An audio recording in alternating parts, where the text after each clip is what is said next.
मी कॉलेजच्या शेवटच्या वर्षाला असेल. त्या वर्षी मित्रांनो, माझ्या वडिलांचं अचानक एकदम डेथ झाली. एकदम अचानक. म्हणजे आम्हाला त्यांना त्रास होता हार्टशी रिलेटेड, पण असा एकदम अनएक्सपेक्टेड होईल असं वाटलं नव्हतं. आणि एक दिवस अचानक कशीच न्यूज आली. वडील बाहेर पाहुण्यांकडे गेले होते आणि तिकडच त्यांना डेथ झाली त्यांची. आणि मित्रांनो, त्या गोष्टीचा माझ्यावरती इतका इम्पॅक्ट पडला त्या गोष्टीचा, की मला खूप भीती वाटायला लागली. मला भीती वाटायला लागली की आता आमचं घर कसं चालेल, किंवा कारण की मी कॉलेजमध्ये होतो, घरात इन्कम कसं येईल आणि घर चालेल का, सगळी जबाबदारी माझ्यावरती होती. सगळ्या सगळं म्हणजे लग्न, सगळे ह्या सगळ्या गोष्टींचा म्हणजे संसारा म्हणजे सगळ्या फॅमिलीशी रिलेटेड या सगळ्या गोष्टींची खूप भीती वाटायला लागली. आणि त्या भीतीतून मला बाहेर पडायला खूप वर्ष लागली मित्रांनो. आणि त्याचा मला खूप अफेक्ट व्हायला. जरा जरी कुठं मला स्वतःला कधी छातीत दुखलं तरी मला असं वाटायचं आता मला पण हार्ट अटॅक येतोय का काय, किंवा अशी म्हणजे प्रत्येक गोष्टी. आणि त्याच्यामुळं माझे खूप चांगली वर्ष वाया गेली मित्रांनो. खूप चांगली वर्ष वाया गेली, कारण की मी खूप स्ट्रेस, टेन्शन, तणावमध्ये. आपल्यातले असे खूप जण अशाच वेगवेगळ्या भीतींमधून आपण जात असतो.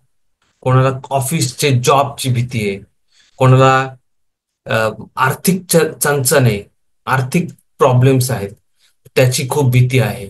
तर कोणाला हेल्थ रिलेटेड भीती आहे, तर कोणाला जॉब रिलेटेड भीती आहे की हा जॉब मिळेल का त्याची भीती आहे. यंग मुला मुलींना जॉब मिळेल का त्याची भीती आहे. तर बऱ्याचशा 40-45 असे लोक असतील की ज्यांना जॉब आहे, तो जॉब टिकल का, कारण की आज खूप टेक्नॉलॉजी ह्याच्या त्याच्यामुळं जॉब्स पण जात आहेत, तर त्याची पण भीती आहे. आणि हे सगळ्यात जिन्युअन भीती आहेत.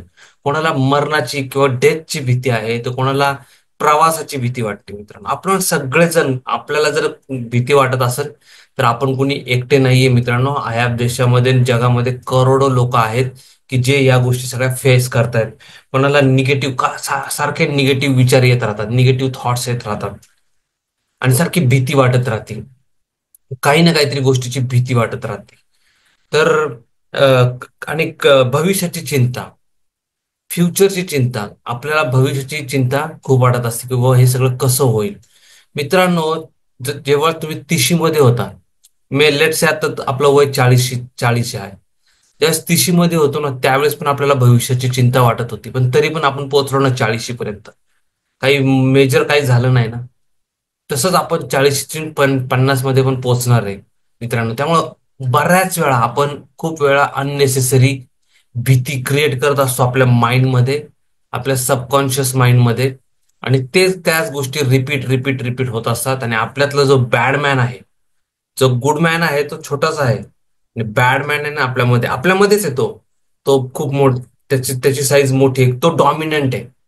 आणि आपण जेवढं त्याला फीड करू तेवढा तो डॉमिनंट, तो अजून स्ट्रॉंग होत चाललेला आहे. आपल्याला फीड या गुडमॅनला करायचं. आणि आपण कसं या गुडमॅनला, आपल्यातला छोटासा आवाज आहे ना, त्या गुडमॅनला आपल्याला ताकद द्यायची. ह्या बॅडमॅनला आपण एकदम घालवू नाही शकणार आहे. ह्या बॅडमॅनला एकदम घालवणं शक्य नाही. पण आपण त्याला त्याचा प्रभाव कमी कमी करू शकतो आणि ह्याचा प्रभाव वाढवू शकतो. आणि ते कसं करायचंय, त्याचे काही इम्पॉर्टन्स मी तुम्हाला आज तुमच्याशी टिप्स शेअर करणार आहे, जे माझ्या पर्सनल लाईफचे किंवा मी ज्यांच्याकडून शिकलोय. मी जे काही पुस्तकांमधून, काही ग्रेट पुस्तकांमधून शिकलोय, किंवा माझ्या स्वतःच्या लाईफमधून मी तुमच्याशी शेअर करणार आहे. तर ह्या सगळ्या भीती, एन्झायटी, नर्वसनेस, घाम फुटणं, एकदम असं एकदम पॅनिक होणं आपण, तर असे खूप साईन्स हे सगळ्या आपण पाहत असतो लोकांमध्ये. मग हेल्थ रिलेटेड, ऑफिस रिलेटेड मी तुम्हाला बोललोच तुमच्याशी. कोणाला एक्झामची भीती वाटते, कोणाला स्विमिंगची भीती वाटते, लोकांची बोलण्याची भीती वाटते, नवीन लोकांशी भेटण्याची भीती वाटते. तुम्हाला जर काही अशी पर्टिक्युलर भीती वाटत असेल मित्रांनो, तर जरूर कॉमेंटमध्ये मला लिहा. आता ह्याच्यावरती आपण ओव्हरकम कसं करायचं या भीतीला, आणि ह्याच्यापासून आपण ह्याला फाईट कसं, हे ताकद आपल्यात आहे. आपल्याला देवाने खूप स्ट्रॉंग बनवले. आपण इतके जबरदस्त स्ट्रॉंग आहोत की, पण आपण त्याचे, जसे आपल्यामध्ये मसल्स आहेत, पण आपण जर मसल्स आपल्याला ते बिल्ड करायचे असेल तर आपल्याला त्याच्यासाठी जरा तसं जिम मध्ये जाऊन तसं व्यायाम करावा लागेल. तर ते मसल्स बिल्ड होतील आपले. राईट. तसंच आपल्याला आपल्या मेंटल स्ट्रेंथ आणण्यासाठी पण आपल्याला ते बिल्ड करावं लागेल. त्याच्यासाठी आपल्याला आपला माइंडसेट बदलावा लागेल, तो निगेटिव्हिटी कडून पॉझिटिव्हिटीकडे आणावा. आपल्याला आपली दिशाच बदलायची, निगेटिव्हिटी कडून पॉझिटिव्ह माइंडसेट कडं काम करायचं. आपल्याला दिवसाची सुरुवात त्याच्यासाठी अफर्मेशन्सने करायची. Positive affirmations. मी तुम्हाला काही पॉझिटिव्ह अफर्मेशन्स तुम्हाला देतो. ते तुम्ही नोट डाऊन पण करू शकता. जसं तुम्हाला फॉर एक्झाम्पल, मी एकदम सेफ आणि सुरक्षित आहे. मी तुम्हाला काही वाचून दाखवतो. काही झालं तरी मला योग्य मार्ग सापडल. काही झालं तरी मला योग्य मार्ग सापडल. त्यामुळे मी एकदम सुरक्षित आहे, मला सेफ वाटतंय. मी मजबूत आहे. माझ्याकडे प्रत्येक समस्येचं उत्तर आहे, आणि ते आहे मित्रांनो. सबकॉन्शियस माइंड मध्ये तुमच्या प्रॉब्लेमचं सोल्युशन आहे. पण आपण आपल्या सबकॉन्शियस, तो म्हणतो ना, your wish is my command. आपण आपल्या सबकॉन्शियस माइंडला जर मागितलं ना, तो उत्तर मिळतं. तो सांगतो उत्तर देत. आपल्याला फक्त रात्री झोपताना जर सबकॉन्शियस माइंडला उत्तर विचारलं, बाबा मी या प्रॉब्लेमनी ग्रस्त आहे, मला ह्याच्यावरती सोल्युशन दे, तर सबकॉन्शियस माइंड ते अनालाइज करून आपल्याला सोल्युशन देतो मित्रांनो.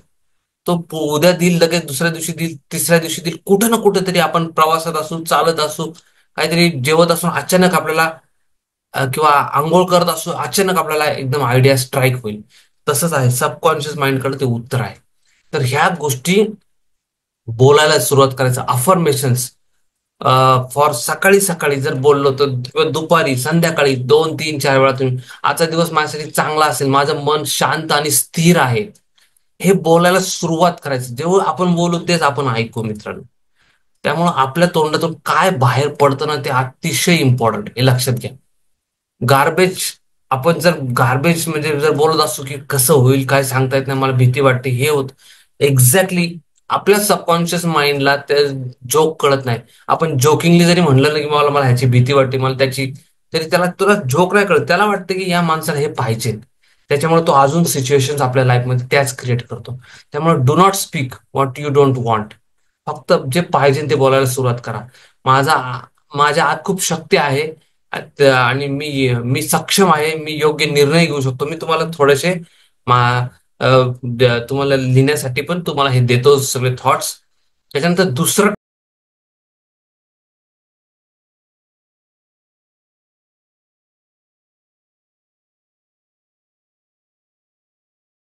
टॉपिक, दुसरा गोष्ट आहे, आपण पहिली गोष्ट आपण बोललो की अफर्मेशन्स करायचे सकाळी उठल्या उठल्या. दुसरं आहे मेडिटेशन करायचं. जर आपल्याला भीतीवरती जर आपल्याला कंट्रोल आणायचं असेल, त्याला कमी कमी करायचं असेल, तर मेडिटेशन हे ग्रेट ग्रेट ग्रेट आहे. शांत 10 ते 15 मिनिटं फक्त बसून राहा आणि ब्रीदिंग वरती फोकस करा. ब्रीदिंगचा फोकस करा, जास्त करायचा जाऊ नका. ते त्यांनी, आणि काही थॉट्सला थांबवायचा ह्याचा विचार करू नका. ऑटोमॅटिकली हळूहळू हळू तुमचे थॉट्स येण्याचे प्रमाण पण कमी होईल. तुम्हाला मेडिटेशननी खूप फायदा होईल मित्रांनो. तिसरं म्हणजे, तुम्हाला जर भीती वाटत असला आता, तर तुम्हाला स्वतःला डिस्ट्रॅक्ट करा आणि दुसऱ्या एखाद्या गोष्टीमध्ये अडकून घ्या. एखादं पुस्तक वाचायला सुरुवात करा, किंवा एखादा प्रोग्राम बघा, युट्यूबवरती एखादा छान व्हिडिओ बघा, किंवा गाणं ऐका. स्वतःला डिस्ट्रॅक्ट करा. जास्त भीती वाटते, एखाद्या मित्राला फोन लावा इमिजिएटली, किंवा ड्रॉइंग करा, पेंटिंग करा. तुम्हाला जे सायकल घ्या, तुमच्याकडे सायकल असेल तर सायकल घ्या, चक्कर मारायला जावा, 1 तासभर सायकल चालवा, किंवा वॉकिंग करायला जावा. त्याच्यानंतर त्याच्यानंतर आहे, नेक्स्ट आहे, छोटे छोटे स्टेप्सचे गोल्स बनवा. लाईफमध्ये मोठ्या समस्येला ब्रेक करायचं असेल तर स्मॉल स्मॉल स्मॉल गोल्सनी आपण ते अचीव्ह करू शकतो. मोठं टार्गेट अचीव्ह करायचं तर आपण स्मॉल स्मॉल त्याचे टार्गेट्स अचीव्ह केले तरी आपण तिथं पोहोचतो. तर मोठ्या समस्येचा विचार करण्यापेक्षा लहान लहान टप्प्यांना अचीव्ह करा. तुम्हाला फिलिंग, हॅपीनेसची आपल्याला फिलिंग येते. त्याच्यानंतर जे सेल्फ टॉक आपण करतोय ना, मी जे तुम्हाला बोललो, लक्ष द्या की आपण काय बोलतोय. अतिशय महत्वाचं आहे, आपण जे बोलतोय तेच आपण ऐकतोय, आणि त्याच गोष्टी आपल्या लाईफमध्ये घडतात. त्याच्यामुळे स्वतःवरती फोकस करा, स्वतःच्या बोलण्यावरती. जे पाहिजे ते बोला. स्वतः सांगा की मी यातून नक्की बाहेर पडू शकतो, मी याच्यातून बाहेर पडणार म्हणजे पडणारच. जर जगातले हजारो लोक ह्या भीती, फिअरफुल थॉट्स, एन्झायटी ह्याच्यामधून जर बाहेर पडतात, तर आपण काही युनिक नाहीये की बाबा आपल्याला देवानी काही वेगळं नाही बनवलं. आपण पण नक्की बाहेर पडू शकतो. पण तो कॉन्फिडन्स आपल्यामध्ये तो बिल्ड करायचा, आणि त्याच्यासाठी आपल्याला स्वतःला एफर्ट्स घ्यावे लागतील. दुसरं कुणी येणार नाही. हे सपोर्ट करतील, घरचे समजून सांगतील, पण किती दिवस? त्याच्यासाठी फाईट ही आपली आहे, ही फाईट आपली आहे. आणि ह्याला कॉन्कर पण आपणच करायचं मित्रांनो. त्याच्यानंतर नेक्स्ट पॉइंट आहे, आपल्या हेल्थची काळजी घ्या. जेवढं व्यायाम करू आपण, चालू, त्याच्याने जसं घाम येतो ना, तसं स्ट्रेसफुल एन्झायटीचे थॉट्स पण आपल्यामधून कमी होतात, नर्वसनेसचे थॉट्स. त्याच्यामुळे व्यायाम आणि मेडिटेशन ह्याला भर द्या. सूर्यनमस्कार करा, व्यायाम करा, पळण्याचा व्यायाम करा, आणि स्वतःच्या बॉडीची काळजी घ्या. त्याच्यानंतर बिल्ड अ सपोर्ट सिस्टम. आपल्या आजूबाजूला मित्र मैत्रिणी किंवा आपल्या फॅमिलीचे काही भाऊ बहीण यांच्याशी, आपण आई वडील किंवा मिसेस, आपली मुलं, यांच्याशी एक सपोर्ट सिस्टम, किंवा आपले मित्र किंवा आपले कोणी गुरु आहे, कोणी कोच आहे, त्याच्याशी किंवा मेंटॉर आपण त्यांना म्हणतो, एक सपोर्ट सिस्टम बिल्ड करा, की ज्यांना जर जरा त्रास झाला तर आपण त्यांची मदत घेऊ शकतो, त्यांच्याशी बोलू शकतो. आपले कौटुंबिक लोक. त्याच्यानंतर पुढचा पॉइंट आहे मित्रांनो, ओव्हरकम. एकटं राहण्याची बऱ्याच लोकांना भीती वाटते. तर स्वतःचा सोबत थोडासा वेळ घालवायला सुरुवात करा. थोडंसं पुस्तकं वाचा. त्याच्याने आपली ही चांगले पॉझिटिव्ह ऍटिट्यूडची पुस्तकं वाचा. त्याच्यानंतर जसं मी तुम्हाला सांगितलं, प्रॅक्टिस मेडिटेशन, प्रॅक्टिस माइंडफुलनेस. म्हणजे काय, की प्रेझेंट टेन्स मध्ये जागायला सुरुवात करा. प्रेझेंट, फ्युचर फ्युचर आणि पास्ट टेन्स. पास्ट मध्ये ज्या घडलेल्या गोष्टी आहेत त्या सोडून द्या. ज्या चुका झाल्या त्या सोडून द्या. फार त्याच्यावरती रिग्रेट करत बसण्यापेक्षा त्या सोडून जितकं लवकर देऊ आपण, बाहेर पडू त्याच्यातून मित्रांनो. त्याच्यातून आपण लवकरात लवकर ह्या नर्वसनेस ह्याच्यातून बाहेर पडू. त्याच्यामुळे फिअरफुल थॉट्स येण्याचं कारण म्हणजे बऱ्याचशा जुन्या गोष्टी आपण आठवत बसतो, किंवा फ्युचरच्या गोष्टींबद्दल अननेसेसरी काळजी करत बसतो. तर त्याच्यापासून जर आपल्याला बाहेर पडायचं असेल तर प्रॅक्टिस माइंडफुलनेस. म्हणजे काय, आत्ताच्या ह्याच्यावरती इथं बरेचसे लोक असतात इथं, पण ते कुठेतरी म्हणजे त्यांचं माइंड दुसरीकडेच असतं. ते नाही आपल्याला करायचं. आपण जिथं आहोत तिथं प्रेझेंट राहणं फार इम्पॉर्टंट आहे. तर त्याला म्हणतो प्रॅक्टिस माइंडफुलनेस. नेक्स्ट आहे की यूज टेक्नॉलॉजी वाईजली. म्हणजे काय, की फक्त चांगल्या माहितीवरती फोकस करा. कारण की खूप साऱ्या निगेटिव्हिटी आपल्याला, आपण जर गेलो युट्यूबवरती गेलो, आपल्याला भरपूर निगेटिव्ह व्हिडिओज, पण इकडे हे झालं तिकडे ते झालं भरपूर. जितकं जास्त ते कन्झ्युम करू, जितकं जास्त ते कन्झ्युम करू, तेवढं जास्त आपल्या माइंडला ते आपण प्रोग्रामिंग दिलेलं आहे. आणि तेच आपल्या हातून होणार आहे. त्याच सराउंडिंग मधल्या त्याच गोष्टी आपल्या लाईफमध्ये आपल्याला दिसायला सुरुवात होणार आहे. तर तुम्हाला ते नको असेल तर focus on the good things. Social मीडियावरती सगळ्या गोष्टी अवेलेबल आहेत. तर focus on the good things. चांगले व्हिडिओ बघा, चांगले मोटिवेशनल व्हिडिओ बघा, इन्स्पिरेशनल व्हिडिओज बघा. लोकांनी लाईफमध्ये कसं अचीव्ह केलं, कॉन्कर केलं, ते व्हिडिओज बघा. जे इन्स्पिरेशन देतात आपल्याला त्या व्हिडिओजवरती फोकस करा. जे निगेटिव्हिटी, इकडे ऍक्सिडेंट झाले, तिकडे डेथ झाली, तिकडे हे झालं, तिकडे ते झालं, आणि असे खूप गार्बेज आणि खूप कचरा व्हिडिओ पण सोशल मीडियावरती असतात. तर त्याला अवॉइड करा. येस, ते आपल्याला वाटतं छान, पण ते रोज रोज रोज रोज रोज ते डिपॉझिट होत चालले आपल्याला आपल्यामध्ये, आणि त्याचा अफेक्ट खूप वाईट होतो मित्रांनो. त्याच्यामुळे जे गार्बेज इन गार्बेज आउट असं म्हणतात ना, तर तसं ते अवॉइड करा. त्याच्यानंतर अ, योजना करा, प्लॅन आहे पुढचं गोष्टींची योजना करा, की बाबा मला, म्हणजे मला माझे काम हे टास्क आहेत. आणि सगळ्यात महत्वाचं, फिअरफुलनेस पासून लांब राहायचं असेल, किंवा भीतीपासून लांब राहायचं असेल, किंवा बरेच लोक नर्वसनेस, फिअरफुलनेस, अगदी एन्झायटी, डिप्रेशन सुद्धा, तर ह्या गोष्टींपासून लांब राहायचं असेल ना, तर भरपूर मेहनत घ्यायला सुरुवात करा. भरपूर कष्ट, आपल्याकडे इतकं मेहनत घेतलं पाहिजे, कष्ट केलं पाहिजे, की आपल्याकडे भीतीला वेळच नसला पाहिजे. जे लोक खूप कष्ट करतात, मेहनत घेतात, त्यांच्याकडे वेळच नाहीये भीतीबद्दल आणि नर्वसनेस बद्दल किंवा ह्याच्याबद्दल विचार करायला. They are so busy in they and they are so passionate about their work also. त्याच्यानंतर म्हणजे अवॉइड अननेसेसरी वरीज. बऱ्याच गोष्टींचं, मुलांचं कसं होईल, फ्युचरचं कसं होईल, त्यांचं शिक्षण होईल का, त्यांचं हे होईल का, माझी नोकरी टिकल का. बऱ्याच वेळा जे होईल ते होईल. आत्ताचा दिवस वाया नका घालू. म्हणजे पुढच्या गोष्टीत ना, ज्या कदाचित लाईफमध्ये कधीही घडणार नाही, त्याचे इतका विचार करून लोक स्वतःला एकदम फ्रस्ट्रेट करून टाकतात, जी गोष्ट लाईफमध्ये घडणार सुद्धा नाहीये. आणि जवळजवळ 90% गोष्टी, ज्या ज्या गोष्टींनी आज तुम्ही भीताय, त्रस्तय, नर्वस आहे, एन्झायटी होतीये, डिप्रेशन सारखं वाटतंय, त्यातल्या जवळजवळ 80-90% गोष्टी तुमच्या लाईफमध्ये घडणार पण नाहीयेत मित्र. मग कशाला आपण त्या गोष्टींना एवढं महत्व देतोय? कारण की ज्या गोष्टीवरती तुम्ही तुमची एनर्जी देणार आहे, ती गोष्ट तुमच्या लाईफमध्ये वाढणार आहे. जिकडे तुमची एनर्जी जाणार आहे, ती गोष्ट तुमच्या लाईफमध्ये वाढणार आहे. त्यामुळे ह्या गोष्टींना एनर्जी देऊ नका. स्वतःसाठी वेळ काढा. नाही, नवीन पुढचा पॉइंट काय, स्वतःसाठी वेळ काढा. Take time for yourself. स्वतःला एन्जॉय. जर तुमचं दिवसभराचं काही ऑफिसचं वर्क आहे ना, त्याच्यानंतर 2-3 तास असं काम करा जे तुम्हाला आवडतं. मग ते काही पण असं, पेंटिंग असू शकते, ड्रॉइंग असू शकतं, लिखाण असू शकतं, एनिथिंग. तुम्हाला बॉडी बिल्डिंगची आवड आहे, go to gym, body building करा.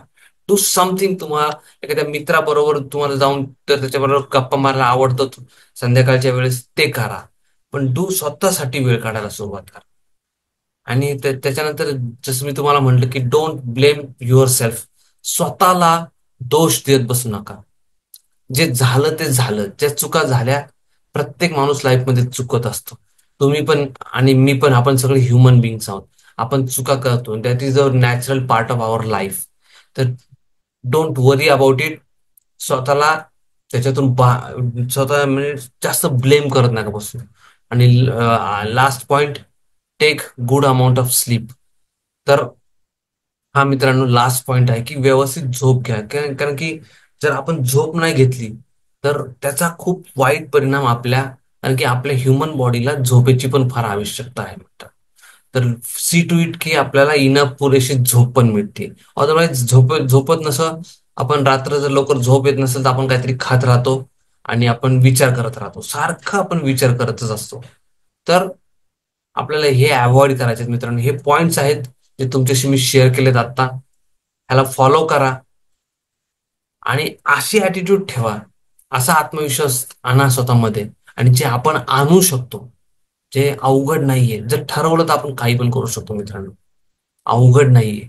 पण हे step by step by step by होणार आहे. हे सगळे पॉइंट्स एकदम करायला जाऊ नका. Step by step by step by करा. लागलं तर प्रत्येक वीक मध्ये ह्यातला एक एक पॉइंट पकडा. या आठवड्याला मी हा पॉइंट वरती फोकस करणार, या आठवड्याला मी या पॉइंट वरती फोकस करणार. पुढच्या 15 आठवड्यांमध्ये हे 15 पॉइंट्स मी तुमच्याशी आता शेअर केलेत. पुढच्या 15 आठवड्यांमध्ये हे 15 पॉइंट्स तुम्ही एक एक आठवड्याला एक एक पॉइंटवर जरी फोकस केलं आणि त्याला त्या आठवड्यात महत्व दिलं आणि त्याच्यावर काम केलं, तरी खूप मोठ्या प्रमाणावरती आपण स्वतःमध्ये बदल घडवून आणू मित्रांनो. आणि हे आपण करू शकतो. जर दुसरे लोक करू शकतात तर आपण हे करू शकतो. देवाने आपल्याला अतिशय स्ट्रॉंग बनवले, मेंटली आणि physically. Human body is a miracle. ही जे बॉडी आहे हे मिरॅकल आहे मित्रांनो. आणि this is very very precious thing. जी आपली बॉडी आहे, आपलं माइंड आहे, it is very very precious thing. आणि आपलं मनच आपलं शत्रू बनतं. कारण बऱ्याच वेळा ते होऊन देऊ नका. माइंडला कंट्रोलमध्ये ठेवा. आणि त्याच्यासाठी हे 15 पॉइंट्स तुम्हाला खूप सपोर्ट करतील. आय होप तुम्हाला हा व्हिडिओ आवडला मित्रांनो. आपलं सबकॉन्शियस माइंड किती पॉवरफुल आहे आणि त्याचा किती फायदा आपण घडवून आणू शकतो त्याच्याबद्दल मी तुम्हाला इथं एक व्हिडिओ सजेस्ट करेल. हा व्हिडिओ जरूर बघा. सबकॉन्शियस माइंड वरती मी बनवलेला आहे. तो व्हिडिओ तुम्हाला खूप आवडेल. तो व्हिडिओ जरूर बघा. त्याच्यातून बरेच की ह्या किती गोष्टी आपण ह्याच्यातून लाईफ मधून अचीव करू शकतो, just by understanding the power of your subconscious mind. I hope मित्रांनो आवडला. हा जो व्हिडिओ आहे ना, तुम्ही अशा लोकांबरोबर शेअर करा ज्यांना खूप भीती वाटत असते. तुमचे कोणी फ्रेंड्स असतील, तुमचे कोणी घरातले कोणी लोक असतील, तर त्यांच्याबरोबर हा शेअर करा. Sharing is caring. आणि चॅनलला जरूर सबस्क्राईब करा आणि बेल आयकॉनला पण जरूर प्रेस करा मित्रांनो. व्हिडिओला पण जरूर लाईक करा. Thank you so much. Coach Yogesh signing off. See you in the next video. Thank you.